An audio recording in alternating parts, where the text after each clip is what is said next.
You're listening to the Pastor Pod, sharing what we're learning to help you lead well in our culture today. This podcast is hosted by pastors Josh Robinson and Jay Mudd. Their goal is to be real, transparent, and let you in on what pastors really think about stuff. Well, hey, welcome back to the Pastor Pod. We are here for another exciting episode here with my good friend and co-host Jay Mudd. And if you are new with us, I'm Josh, and I'm a pastor down in Venice, and we get together with ourselves, but also other guests, and we talk about real things, keep it transparent, open and honest conversations between pastors and leaders. But Jay, glad you're with us again for our 87th episode. Here we are. I'm here every week. It's good stuff. It's a great opportunity. And Josh, really, you mentioned, we get together with other guests, we get together with each other, every week we're here. But really, coming up, I just want to keep this in front of people. Coming up, we're starting a cohort that'll happen offline, outside of the Pastor Pod, an opportunity for us just to take it to another level, spend some time with some pastors. I had some decent, return on that. Some people reached out and said, hey, that might be interesting. And so tell me, where do they range from, Josh? Again, you have the list maybe in front of you. New Jersey, I think we've got people in New Jersey. We've got people in Panhandle of Florida. We've got people. Is there other places that? Yeah, I think with like Ohio and quite a few from Florida and other places. So yeah, it's I'm excited to just connect, and it's gonna be I think it's gonna be a lot of fun to our first State. Ever cohort. Yeah, the Buckeye State. Yeah, football's coming up, so yeah, we'll have some good debates, I think. I guess spring is upon us. Back to school is coming up. All these little life changes are happening, and I think, Josh, what we wanted to do today was simply just kind of have one of those, pastor, you're not alone conversations where, like, man, what are pastors going through right now? I can imagine, back to school and, based off of different things that are happening. Josh, you were sharing with me just a minute ago, the school you guys meet at, because you're a 20-year-old church plant that still sets up and tears down. Congratulations. So if you're a church planter out there, let that be encouragement to you. It's 22 years. 22 years from now, you can still be setting up and tearing down. The goal is not a building. But Josh, you are getting a building. But buildings aren't bad either. So I'll put that out there. Like, everybody that's always like spiritualizes that. Well, churches don't need buildings. Like, all right, well, you set up. I mean, I haven't been here 22 years of that story. I think the last how many years has it been? 4 or 5, maybe almost 8 years of portable church. Just me and my family, right here at the bridge, and then before. So yeah, I mean, I'm not against having a place where you can set up during the week. I'm good with it. I guess what I was getting at, we were having a conversation. You're like, yeah, that school's getting ready too. So, you have the school getting ready and, getting worked on and getting set up because teachers are going back to school. My wife is a teacher, so she's getting ready to go into one of her first years of teaching. And so she was at a meeting all day today. So there's a lot of things happening. So, and, pastors are getting ready for the fall.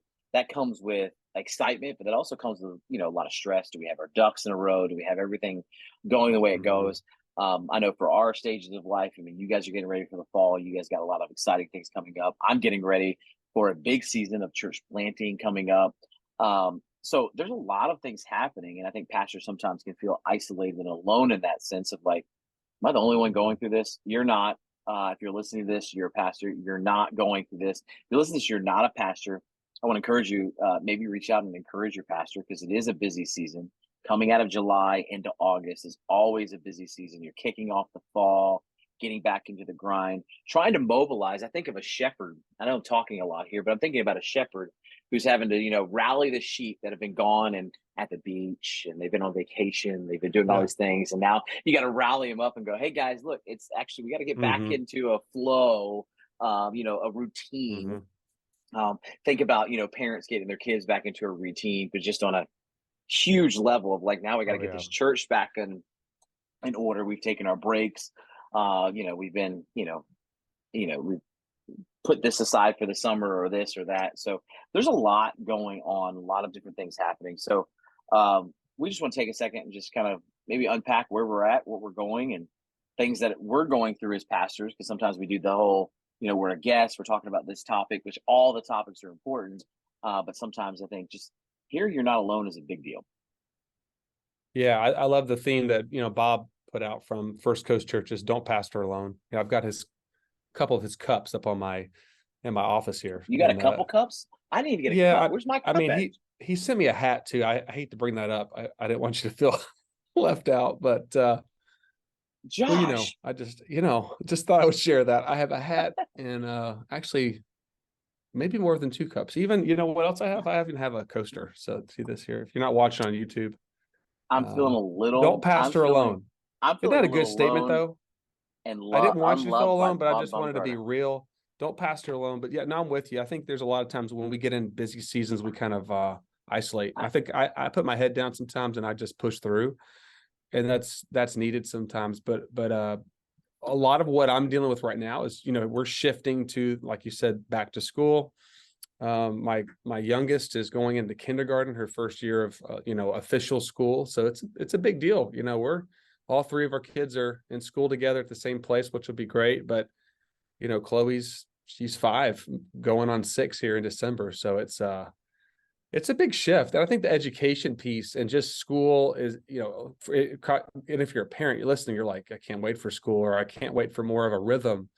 It's just a lot to think about. It's like our kids are growing up way too fast. And so I'm trying to slow down and really, take it in and be grateful for, how they're doing, but also like, wow, I can't believe my oldest is, this is last year of elementary school. He's 5th grade. So you guys are a little bit ahead of us, Jay, but it's just literally happening too fast.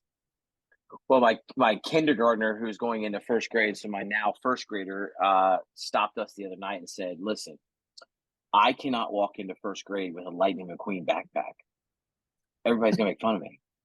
So we had to buy a new backpack for him because he is feeling the pressure of growing up and going into 1st grade, and he can't have a Lightning McQueen backpack. And so he's like, maybe I should get a Batman backpack.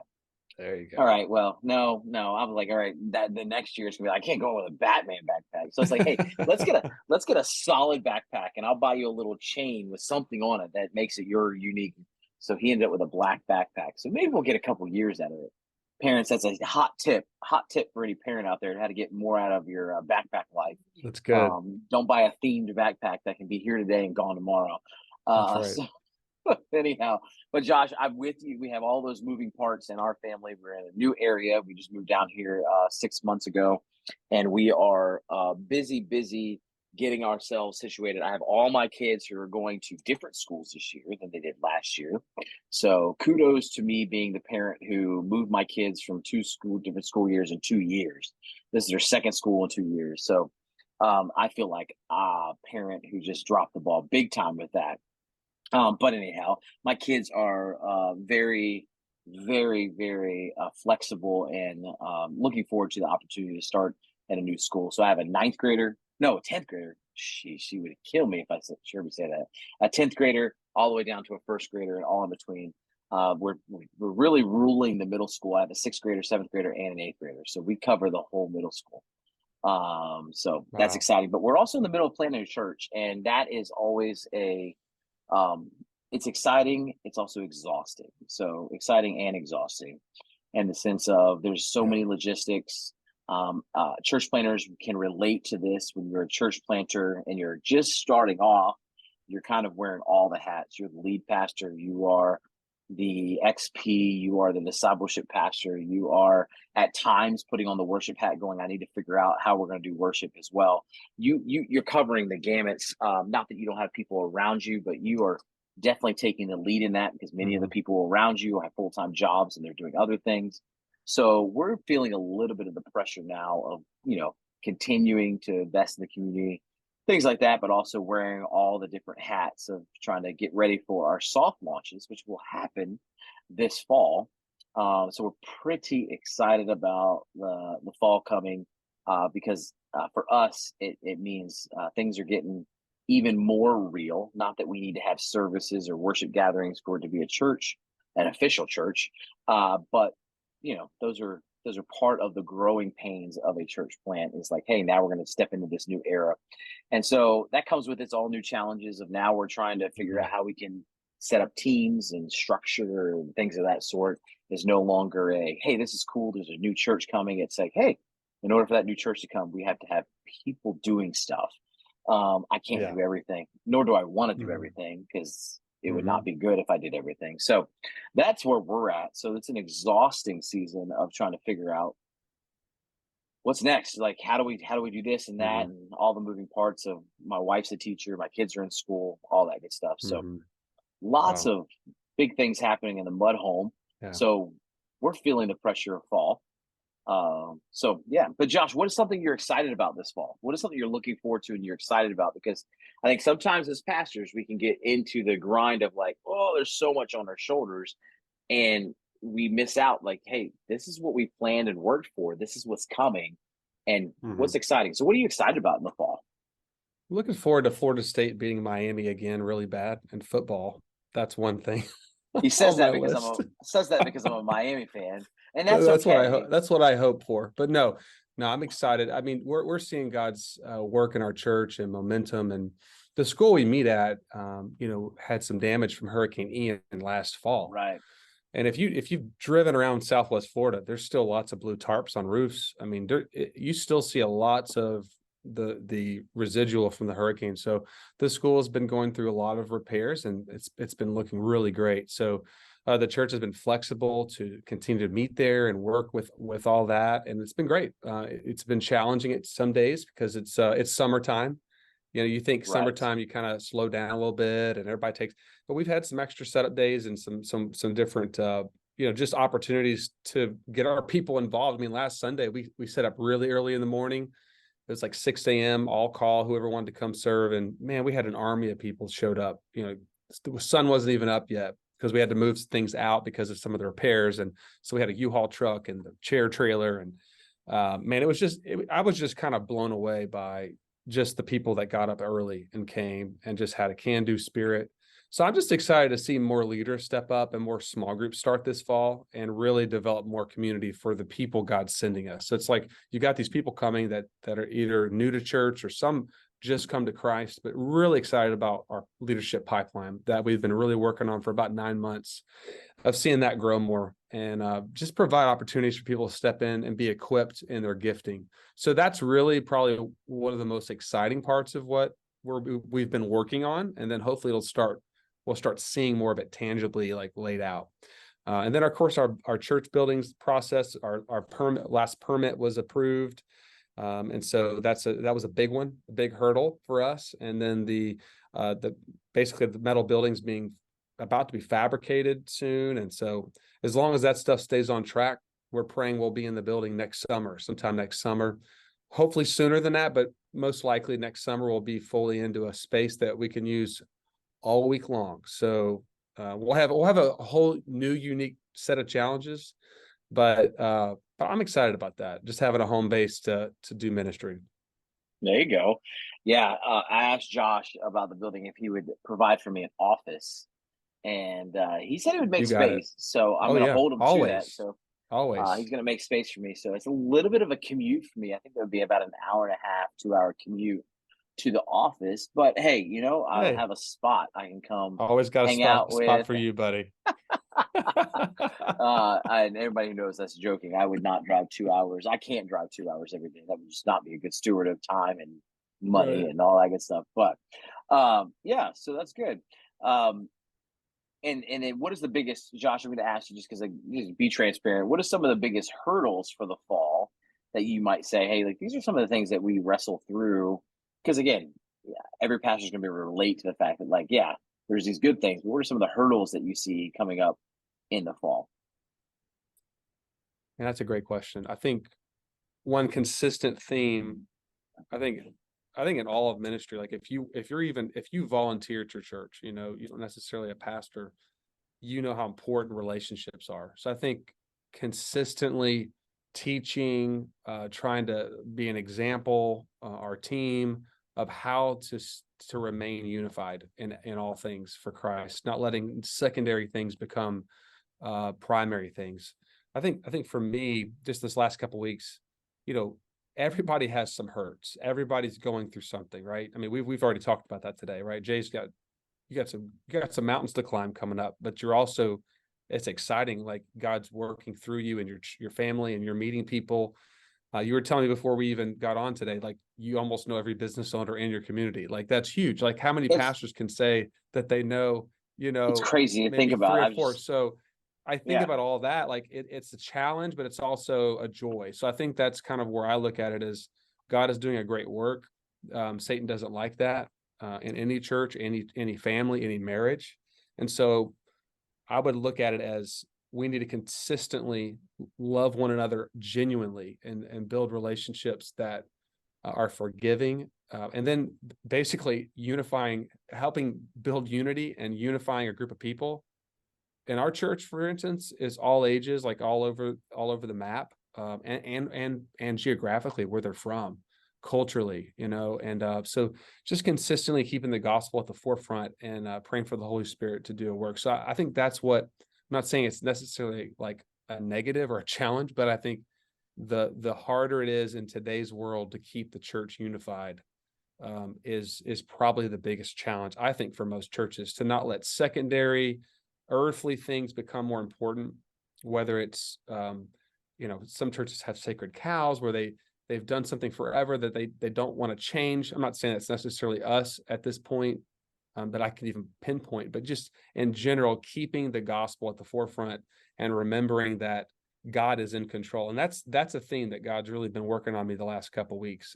We've been in the Psalms this summer in the Psalm series, and went through some more famous Psalms and then some lesser known Psalms. But there's just this weaving of a theme that I didn't really plan. I'm laying out the Psalms. I picked the ones that I liked, or the ones that maybe would resonate with our church, and it was consistently, God is sovereignly in control, and we are given choices, but God has got this. Like, literally, like, stop worrying, like, know that I'm working, and know that I'm faithful. And I know that's a very simple statement, but God is really, really drilling that into my heart lately. Like, you really need to just rest in me, serve and pour out, but man, go home and rest, take a nap, go to bed at night. You don't have to be restless. It's a simple statement, but it's a harder practice. Yes. I went to this may be a TMI thing, but I went to the doctor yesterday, right? I went to a dermatologist. I'm a Florida boy who grew up in Florida, Right. had my share of sunburns, things of that sort. And they're like, hey, we want to take a couple samples for some biopsies. And you know how being transparent here, how my mind instantly went to, oh, there must be something wrong. And anxiety, I felt it. I felt it almost like coming up from my gut and like taking over. Like, so I asked them, I was like, how long will it know before I get anything back? They're like, oh, 2 weeks. I'm like, 2 weeks. And when 2 weeks, here's the reality, is even I was a little like, but anxiety's there, right? But if I truly believe the statement that you just said, God's got this, he knows what's going on. He's a great, he knows my body better than I, even the simple things like that. That statement is a good statement, is a simple statement, but it's a harder practice. And we've got to really be, I think we got to be cautious on having anxiety take over, especially when we're facing something like the fall and things like that are coming up. And I heard it said this way, anxiety is putting the pressure of the world on your shoulders. And when we pray and we give it to God, it's taking that pressure and that weight and putting on his shoulders and saying, hey, look, you got this. This is your world. You created it. It's you. We're good. Yeah. And I think that's what we need to take a little bit more time to put into practice those simple things. You mentioned, you think about the Apostle Paul, who, if anybody was anxious, it should have been him. One day you're getting stoned, you're almost dead, you're shipwrecked like multiple times, shipwrecked like crazy. I mean, the guy, if you're sitting in Paul's shoes, you're probably thinking, God, do you really care about me? Do you really, think about it. We want to put Paul, and he's a hero of the faith, he's somebody we can look to, but Paul was human as well. There's gotta be times where Paul was like, really?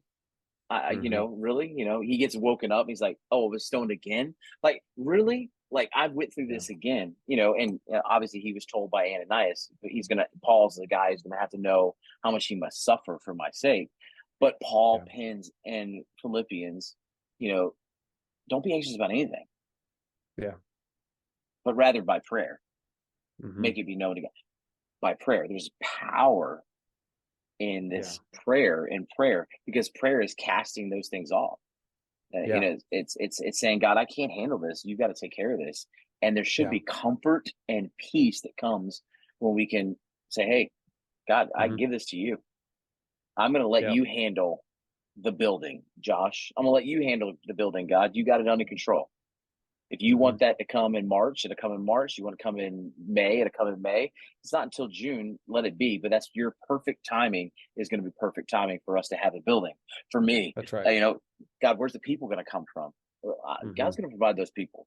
I don't know where they're going to come from just yet. I don't know how it's all going to work, but God's going to provide those people. Never once in Scripture has God let the kingdom of God stop advancing. He has always advanced the kingdom of God. It's what he does. We just get to participate and play our part. But anxiety was never a part of that. It never should have been a part of it because, again, we should be trusting him. So I know that was a longer tangent than we should have been, but I think what you said is so important. Is it's a simple statement, but it's a harder practice for us humans who often want to get in the way because we see it, we're experiencing it, we're feeling it. So we always have to remind ourselves. We have to, you know, engrave God's word on our heart, inscribe it on our hearts, so that it is becomes a natural response to, hey, we need to biopsy some things on your skin. Hey, you know, things are not moving as fast as you want to with your building. Hey, we don't know where we're going to get people for. We need it natural. It needs to become natural, but that comes from inscribing on our hearts for us daily practicing this idea of like, hey, this is something I need to be a part of. So anyhow. No, that's huge. That being said, Josh, I think last week I was preparing for Psalm 23. Of course, probably the most famous. It might be the most famous passage in the Bible. You know, Psalm 23 last Sunday. I don't know if I've ever heard of that one. Yeah. So as I'm preparing this sermon, you know, of course, I've taught on it a couple of times, of course, over the years. But like I kept coming back to it, and it was just as simple as the Lord is my shepherd. That statement. David was personally said, he's my shepherd, not a shepherd, not the shepherd. Like he's my shepherd. And then my prayer last week was on some different decisions, or it might have been just some conversations, was just, Lord, you are the great shepherd of your church. Like you are I'm an under shepherd. This is your church. Right. This is your people. I'm your child. Lord, would you lead this church? Would you tell me what you want to do? I mean, and sometimes God brings me to those places where I'm like, why does it take those moments to help me come to this place of like, Lord, I've run out of ideas. And God consistently brings me to that place of dependency. And that's where I should have been earlier in the process. And so that's something God's really, I would say, Jay, thinking about the fall and I can't really think of a lot of things that have been really difficult. I just think it's just been, I would just say the consistent spiritual warfare that we go through as pastors is just, it's a daily put on the armor. And it's a joyful endeavor to know that at least you're a threat to the darkness that Satan wants to throw some stuff at you. I was talking to Cassidy, my wife, the other day, if you don't know Cassidy, and we were just chatting about warfare and like, you know, just, we don't wrestle against flesh and blood. And it's not like there's someone out to get you or the boogeyman, but there's just some weeks where there's just, whether it's some discouragement or if it's just like you had anxiety that just comes over you for whatever reason. And I was telling her that I was like, you know, I'm just getting to the point where I just want to strap on the armor. I know it sounds kind of, I don't know if it sounds weird to you, but like I'd rather the enemy say, you know what, I'm going to throw some stuff at Josh. I'm going to throw some stuff at this church or your church, because I know if that church and those people really, really grow in their love for Jesus and their love for others, and they really, really believe the gospel, man, that's not good for me. Like I really want to hinder what they're doing. And so in a way, I think God is teaching me that he's leading his church through us as under shepherds and through our the body of Christ. But at the end of the day, I think there needs to be a spirit of bring it on. You know, we have all the spiritual resources to handle whatever the enemy throws at us. And that's not what I don't want that. I don't ask for that. But God is going to use your church. He's using you now. And he's going to do something. He's going to create something out of quote unquote nothing. You know, it's like Genesis 1:1, in the beginning, God created the heavens and the earth. He created something out of nothing. That's just what he does, right? He creates churches out of a small group of people that have a passion to reach people and plant the God. I mean, that creation's what he does. But the only Right. way we see his creation is by faith. I mean, Right. without faith, it's impossible to please God. So Jay, for me, God keeps bringing me back to the same lesson over and over and over and over and over and over and over again, and proves himself faithful. And then I'm like, maybe I'll learn it quicker next time. Yeah, as a parent, you're probably thinking, man, I wish my kids would learn this quicker. I wish they would listen to me the first time. I'm wondering, God sometimes like, I told you, Yeah, Josh, I told you, Josh, exactly. I told you. All you gotta do is trust me. So, but Josh, yeah, I think, as we kind of wrap up, I think it's important that we take some time sometimes just to say, hey, look, let's be real, let's be raw. This is a season. We're about to come into a season. If you're listening to this and you're a pastor, you're preparing for a season, because we all are. It's the beginning of August. School is heading back to this thing. People are coming back. The rhythms are going to pick back up. Structures and systems. You've been working, likely at this point, you've probably been working on Christmas. You've been through Christmas. You've been through all the details of back to school, a Super Bowl Sunday. Josh, you guys got a men's night coming up. There's been different things you guys prepared for, you've worked on. And it can be easy to go, how's all this going to work out? You're not alone in that. We're all in it together. We're all figuring it out. We're different things. You may have established church. You may be another church planner listening. You may not be a lead pastor. You may be an XP, and you have a whole different things you're working on, where you got the stress of, I got to manage this this animal this lead pastor put in my lap. I got to manage it. I got to make sure we do this and this and this. You may be a youth pastor who's going, okay, how do I tie all this together? And back to school is a big deal because all the kids are coming back in. A kids pastor, the same concept. You may be a small groups leader, and small groups were on the break, and now you're picking back up. We're all in different seasons, but we're all facing something going into the fall. And so you're not alone in that. Be encouraged that, as you just said, Josh, God's got it under control. It's his church to begin with. It's not ours. We get to participate. We're managing it in some ways. Sometimes we're taking leadership roles in it, but at the end of the day, it's his church. He's got it. We have an opportunity to watch him do, incredible things. So be encouraged. I think that's what I would leave everybody with, is just be encouraged. The fall is here, but it's going to be a fun season. Look forward to celebrating. So do us a favor, reach out to us, thepastorpod@gmail.com. Maybe share with us, what do you got going on? How can we pray for you? What are some things that may be stressing you out coming into the fall? Maybe there's something you're celebrating. We'd love to celebrate with you. Maybe there's an opportunity for us to celebrate some things that God is doing in his church for those that are listening and watching the Pastor Pod. So reach out to us, thepastorpod@gmail.com. Follow us on social media. We'd love to connect with you. If you're interested in that cohort, Josh, I think it's important we bring that back up. We have still a few spaces left on that cohort. You can reach out to us at the top of our website, thepastorpod.com. There's a link there for that. You can click on to let us know you're interested. Few spots left, so I'm not sure how many spots are left at this point, but reach out. We'll try to make space. We'll try to figure it out if you're interested. That's going to be kind of a monthly connection point with some other fun things included. We've had some fun talking about that, Josh. So that being said, Josh, any final thoughts? No, I just want to invite you, if you want to be a part of the cohort, just let us know. Like Jay said, we're going to be sending out some emails later this week, early next week, with some dates and what we're going to be covering. So excited about it, and hope it's an encouragement to all those that are going to join in. But yeah, if you're on the fence or you're thinking about it, it's not a huge commitment of time because we know we're all very, very busy with the fall. But I think this could. I'm looking forward to it because I need this. I need extra value brought in my life from other pastors. So pray about it. Let us know. All right. So that being said, from Josh and I here at the Pastor Pod, have a great week. We'll see you back next week. We've got a new guest coming on, so look forward to that. See you next week. Bye.